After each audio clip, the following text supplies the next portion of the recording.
Rolling. All right. Hey there, everybody. This is Ken from, well, we haven't named it yet, but we're trying to think of something clever.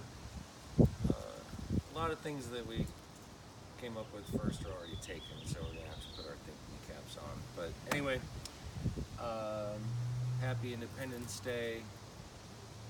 We're really not celebrating that holiday other than shining some light on this big step, which does represent our idea of independence, which is how can we figure out how to live on the road.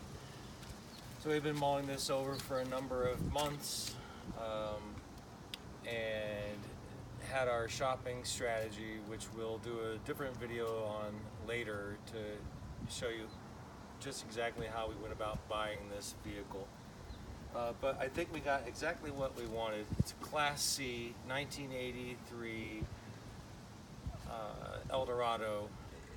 It's somewhere between 26 and 27 feet. We haven't measured it yet, but we're aiming for that length for a number of reasons. We wanted to be able to get into parks, and we wanted to have enough room to live in. And just based on the other videos that we'd seen on YouTube, this looked like a good fit. We only went and looked at one RV before we purchased this, which doesn't surprise me as much because we do a little bit of flying by the seat of our pants. That being said, we did know what we were looking for. One of the things we want to do with this video is have fun documenting our journey, but also shed a little light on things that were both important to us and that we wanted in this particular RV. One was price.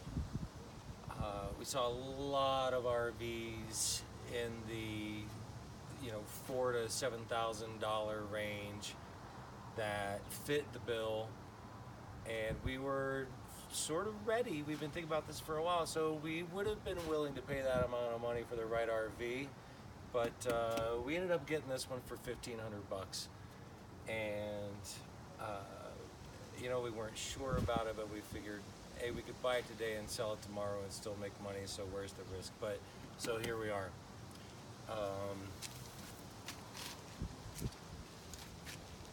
I'm just gonna go around. Like, we really had to squeeze this into our backyard so you can see that there's not enough room to like walk all around unimpeded. So we're just gonna start in this corner and work our way back. Tire wise, everything seems to be in good shape. They had a blowout and had to get a couple new tires, but both the mileage and the DOT date, I think that's what it is, but anyway, we'll do another video on that later on that's more in depth about tires. However, for $1,500, we got a couple of brand new tires and other ones that are gonna be good for the next couple of years. And so, why not? This is the old school where the key to the door and the key to the ignition are two separate things. I grew up on that. It's the front seats. There's nothing crazy going on here, but the engine's behind this, and I noticed that when we were driving at home, when I was driving at home, that I started to get a little yawny, sleepy on the road. So I think that there might be some sort of carbon monoxide leaking going in, because I noticed that this cover is not actually bolted down, so I wonder about the seal. We're definitely going to be addressing that because, for obvious reasons.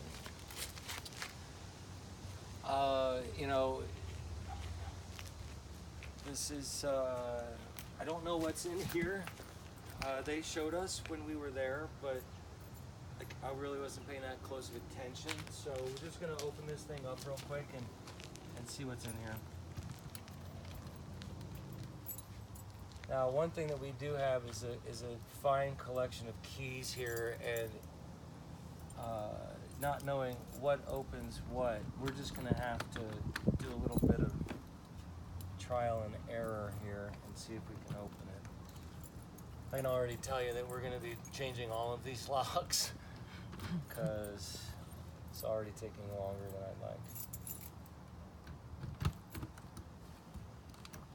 So what we're going to do is we're going to do another video of the compartments after we've gotten everything opened, because who needs to watch that? You know, here's the front door to what very well could become our next home. You can see that, you know, they've added a deadbolt and there's some damage on here. Needless to say, Emily and I both have a design background, which is going to be coming really helpful. And you know, I do some, you know, construction and building, so I think we're just going to tackle this thing one thing at a time. Plus, we're watching a lot of videos.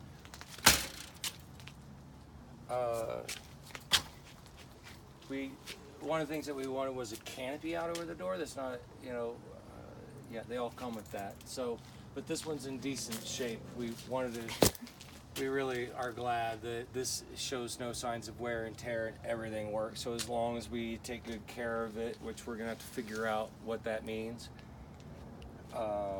and are mindful of when we use it, that's gonna be good. And here's our generator. Our aim is not to have to use this. It's a McGraw Edison Onan 4.0 RV genset. I know nothing about this. All I know is that it belches smoke, needs a tune-up, and was leaking gas from under here when we before we drove away. So we had to do a little bit of last-minute repair. You can see we plugged this. I mean, it was just gushing gas out of here, and so we took a bolt that was laying here and put it in upside down and just put a clamp on so that no gas is going to this generator. Our aim is to get this thing tuned up so it purrs like a kitten and to never have to use it. Yeah, we just don't have to use it if we can avoid it. So we're going to be doing a lot of solar, a lot of propane, a lot of energy efficiency in this thing, which, you know, obviously we'll do some videos on as we go along. This is one of 6 lilac bushes in our backyard. We did a lot of pruning on this one, and it's sort of in the way right now. As you can see, like, you can't get up through the ladder without climbing through the trees, so we're gonna have to figure that out. We haven't decided yet if we're gonna have a towed, as they call them, a tow behind vehicle, or if we want to throw a rack and a couple of, you know, small scooter, dirt, mini bike kind of deals.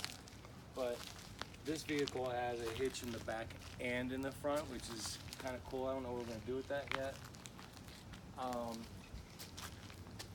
You know, this is our waistline. I don't know the slang term for that, but obviously this is, you know, anything that's broken is going to be repaired. One of the things that's missing is our black water tank. So, you know, it's not even there. So we're gonna have to figure out, do we want to I mean, the toilet in there seems to be fine. We obviously haven't used it yet, but you know, we've got to figure out what we want to do in terms of our waste system. Do we replace this with a black water tank? Do we go to a compost? Do we go to a cassette? Emily's been doing tons of research on that, so she'll probably do a video later on about why it is that we end up deciding what it is that we decide. But there's some damage to the floor. You can see there's some damage to the subfloor underneath here, so that'll have to be addressed.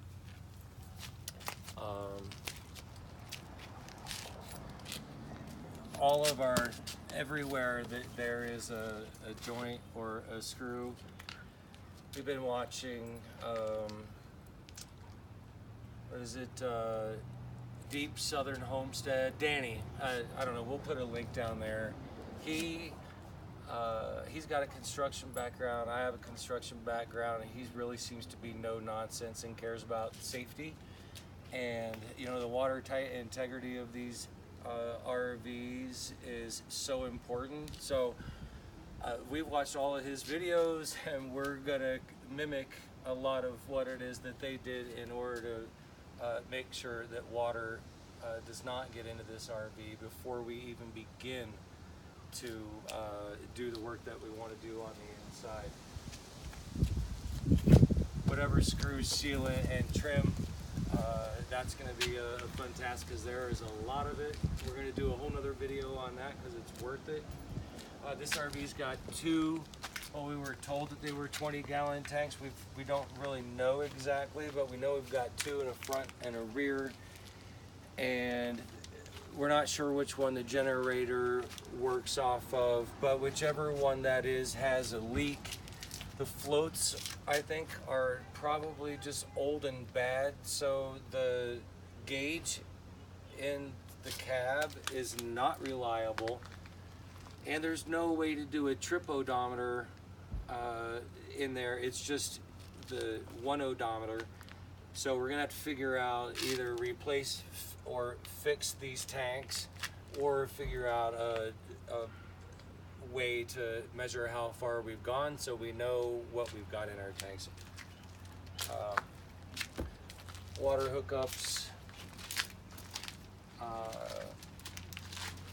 In here, I think, is our hot water heater. We're gonna, like I said, we're gonna do a whole nother video that's sort of, you know, behind closed doors. Like, what's behind all these closed doors. And like I said, we're gonna unlock everything, so because who wants to watch that? But obviously this is our propane system. Well, not obviously, but it appears that this is our propane system. And this is what we inherited. It really seems to be rusty, and I don't know, like, we're obviously gonna have to take a look and find out. This looks like maybe we need a new tank, a new regulator, but it isn't pretty. And just in terms of safety, like, when gas things aren't pretty, they don't feel safe. So we're gonna go through this entire propane system throughout this rig, and make sure that if we decide to continue using it, first, that it's safe, and what do we want to run off of it? Heat, stove, refrigerator. We got to figure all that stuff out, because we want to be as off-grid as possible, and propane is clearly going to be a part of that approach, as will solar, which is going to be a whole nother thing to figure out.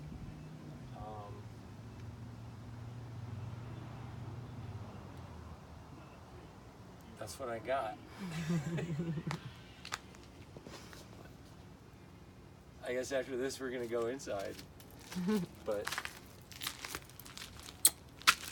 shut it off.